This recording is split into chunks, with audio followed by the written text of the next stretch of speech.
आउनुहोस् म हजुरहरूलाई गोसाइकुण्ड पुर्याएर ल्याउँछु। भिडियो अन्तिमसम्म हेर्नुहोला। म चाहिँ अघिल्लो दिन इसेवाबाट धुन्चेसम्मको बस टिकट काट्छु र काठमाडौँबाट धुन्चे 6 बजे गाडीमा चढ्छु। गाडीबाट चढेको केही घन्टापछि 11:30मा हामी धुन्चे पुग्छौँ। 11:30मा हामी धुन्चे पुगेपछि खानासाना खाएर त्यहाँबाट यात्रा सुरु हुन्छ र मैले दुईजना एकदमै मिलनसार भाइहरूलाई भेट्छु। उनीहरूसँगै मेरो यात्रा सुरु हुन्छ। सुरुमा हामी मिनी गोसाइकुण्ड पुग्छौँ। यहाँबाट केही मिटर परतिर गएपछि हामीले एउटा बोर्ड देख्छौँ जहाँ झरना 30 मिटर परतिर छ लेखिएको थियो र हामी त्यहाँ जाने निर्णय गर्यौँ। त्यसपछि त्यहाँ पुग्दा धेरैजना अरू यात्रीहरू पनि हुनुहुँदो रहेछ।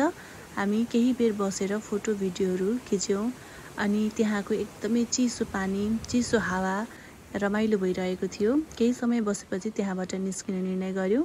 निस्किने बेलामा हाम्रो दुईजना भाइहरूले चाहिँ यहाँ पुरै शाहरुख खान पोजमा फोटो भिडियो खिचिरहेका छन्। त्यहाँबाट अब हामी उकालोतर्फ लाग्छौँ। जाँदै बाटोमा सामान पुर्याएर फर्केका खच्चडहरूसँग जम्का भेट भयो र हामी साइड लागेर उभियौँ। त्यसपछि हामी हाम्रो गन्तव्यतर्फ लाग्यौँ। हाम्रो पहिलो टार्गेट चाहिँ धिम्सा गएर बस्ने थियो। हामीले देउराली पुगेर रेडबुल किन्यौँ अनि खाँदै हिँड्यौँ। हजुरहरू देउरालीमा पनि बस्न सक्नुहुन्छ र धिम्सामा पनि बस्न सक्नुहुन्छ। हामी धिम्सा 4:30मा पुग्यौँ। धिम्सा उज्यालैमै पुगेको भएर हामी चन्दनबारी जाने निर्णय गर्यौँ र चन्दनबारी हामी 5:30मा पुग्यौँ। त्यहाँ गएर चिया खायौँ, तातो लुगा लगायौँ। फेरि हामी यहाँ नबसौँ, हामी अर्को स्टेसनमा बसौँ, भोलिलाई सजिलो हुन्छ, गोसाइकुण्ड छिटै पुगिन्छ भन्ने आशाले चन्दनबारीबाट हामी चोलाङपाटीतर्फ लाग्छौँ। काठमाडौँबाट चन्दनबारी पुगुन्जेलसम्ममा विभिन्न किसिमका दृश्यहरू अवलोकन गर्न पाइयो। विभिन्न किसिमका जीवजन्तु, चराचुरुङ्गीहरू, बोटबिरुवाहरू देखिन थालिसकेका थिए र मनै लोभ्याउने ती लालीगुराँसका फुलहरू अनि सेता हिमालहरू देखिन सुरु भइसकेका थिए। आफू जति हिँड्दै गयो हिमाल त्यति नै नजिक आइरहेको आभास भइरहेको थियो। हिमालको चिसो हावाले हामीलाई हानिरहेको थियो। जाँदै अँध्यारो हुन थाल्यो।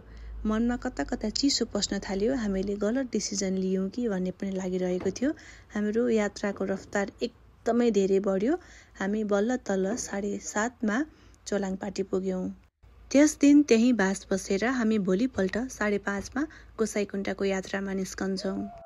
बाटामा छरिएका ती सेता हिउँ र आकाशमा रहेको चन्द्रमाको त्यो उज्यालोले हाम्रो मन यति लोभ्याइरहेको थियो कि हाम्रो त्यो कठिन यात्रा पनि सहज भइरहेको थियो। हाम्रो यात्रा हिजोभन्दा अलि सुस्त थियो किनकि हामी अब स्नो खेल्दै, रमाउँदै, फोटो भिडियो खिच्दै हिँडिरहेका थियौँ। त्यसै बखत हामी 6:50मा लौरीबिना पुग्छौँ। त्यहाँ पुगेर खाजा खान्छौँ। चोलाङपाटीबाट गोसाइकुण्डसम्मको यात्रामा चाहिँ स्नोफल एकदमै धेरै हुने रहेछ र साइडमा बार लगाइएको थियो। त्यसले हामीलाई हिँड्न एकदमै धेरै मद्दत गरिरहेको थियो। लौरीबिनाबाट हामी 8:45मा बुद्ध मन्दिर पुग्छौँ। बुद्ध मन्दिरमा एकछिन विश्राम गर्छौँ। त्यसपछि हामी गोसाइकुण्डतर्फ लाग्छौँ। अरू दिनको यात्राभन्दा यो यात्रा अलि सहज हुन्छ। बुद्ध मन्दिरबाट गोसाइकुण्डको यात्रा चाहिँ हल्का सम्म रहेको छ। अन्त्यमा थोरै उकालो भए तापनि अघिल्लो दिनको भन्दा थोरै सहज यात्रा छ। जाँदै हजुरहरूले सरस्वती कुण्ड देख्न सक्नुहुन्छ। त्यसपछि हामी 10:20मा गोसाइकुण्ड पुग्छौँ। गोसाइकुण्डको यो पानी, यहाँको चिसो हावा एकदमै मनमोहक दृश्य थियो। साथै भैरवकुण्ड झन् एकदमै राम्रो थियो। भैरवकुण्ड चाहिँ आधी फ्रोजन भएको थियो भने म गोसाइकुण्डमा गएर हातमुख धुने निर्णय गरेँ। पानी यति चिसो थियो कि त्यो कल्पना पनि गर्न सकिँदैन। त्यसपछि हामी खाना खाएर फेरि फर्केर निर्णय गर्यौँ। 2 घन्टा जति त्यहाँको दृश्य अवलोकन गरेर हामी 12:40मा फर्कन्छौँ। 3:30मा चोलाङपाटी आउँछौँ र हामी अर्कै रुटबाट घर फर्किने निर्णय गर्छौँ।